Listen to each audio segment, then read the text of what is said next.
Oi, pessoal, tudo bem com vocês? Meu nome é Bárbara Lira e hoje eu estou aqui para falar um pouquinho das atribuições do advogado CRES.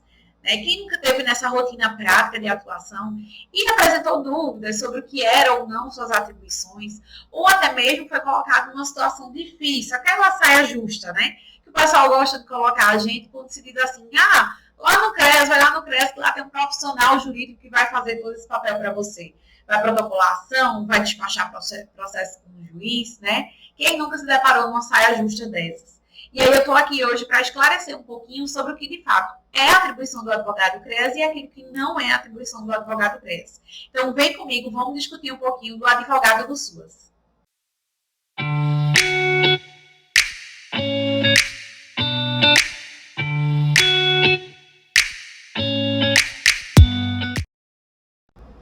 Pois é, eu tenho plena ciência que a sua graduação não te ensinou nada sobre o SUAS. Se muito te ensinou, te falou algumas questões relacionadas à previdência, né, a questão da seguridade social, mas no âmbito da atuação prática da assistência, eu tenho certeza que a sua graduação não te ensinou nada.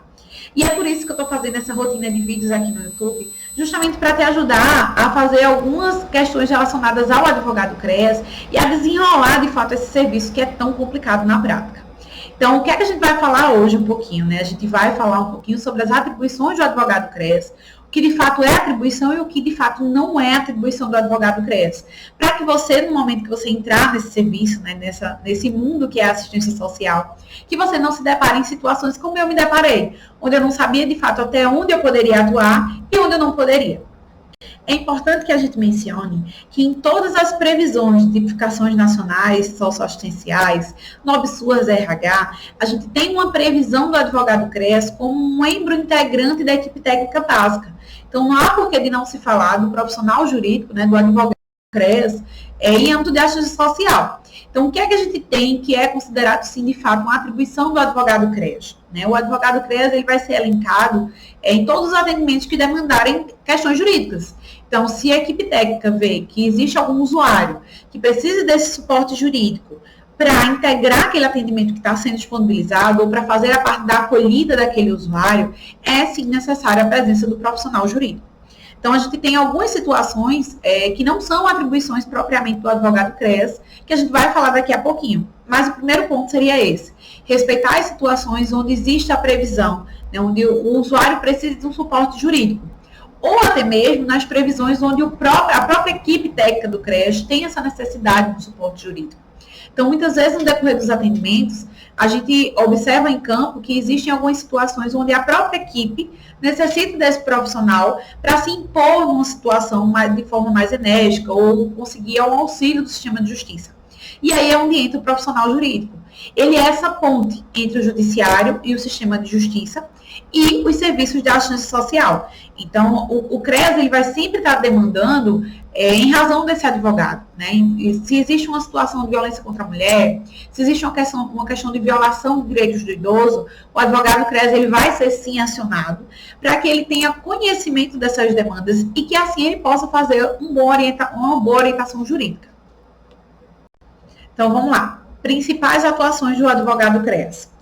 Assessorar usuários. Essa é a primeira de todas as atribuições do advogado CRES, que você precisa estar pronto para isso. E isso a faculdade já te ensina.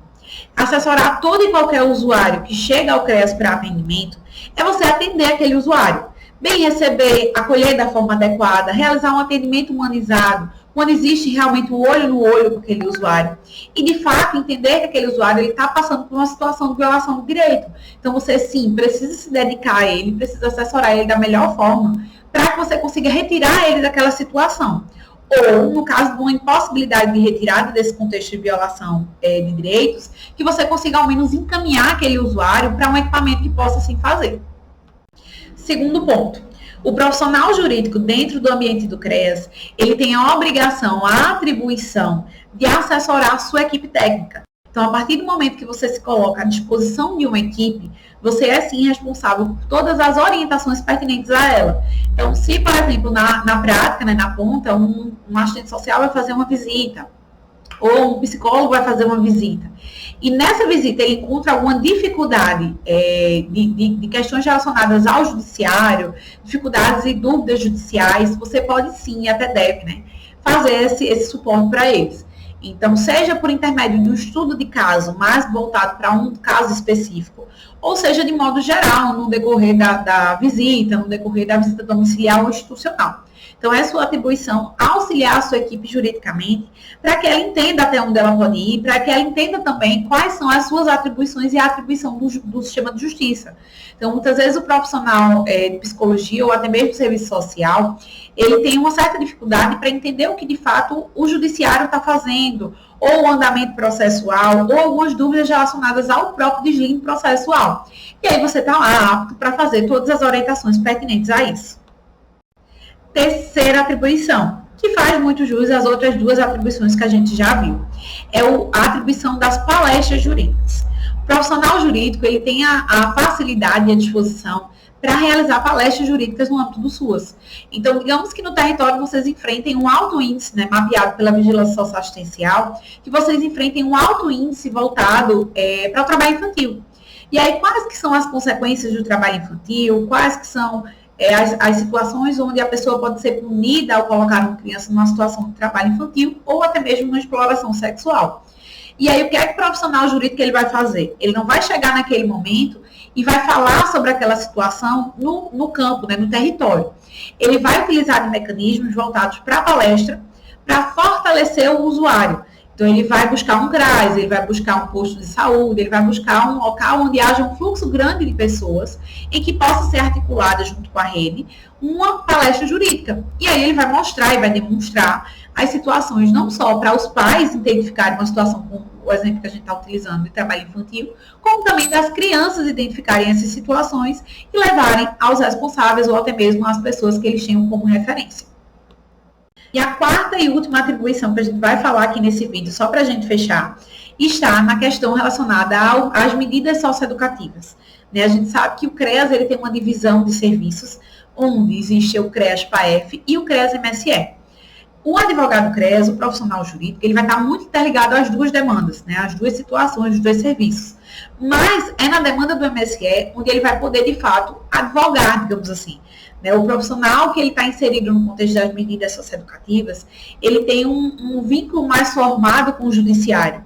Então, ele pode ir num fórum, despachar alguns processos, pode conversar com o juiz sobre a reincidência ou o cumprimento satisfatório de algumas medidas.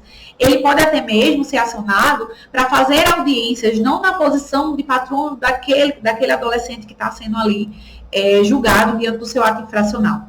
Ele vai figurar, na realidade, como um assessor do CREAS. Então, ele vai estar ali representando aquele equipamento e auxiliando o usuário a entender a importância dele cumprir aquela medida socioeducativa que está sendo ali deliberada em juízo.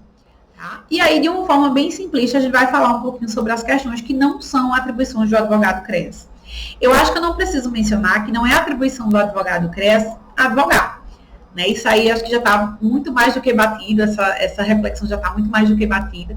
Mas só para esse vídeo ficar com um desfecho bacana, a gente vai falar um pouquinho sobre essa questão. O advogado CREAS, ele não está ali para advogar, ele está ali para assessorar. Tanto é que em alguns municípios, o cargo do profissional jurídico no ambiente do CREAS é tido como um assessor jurídico.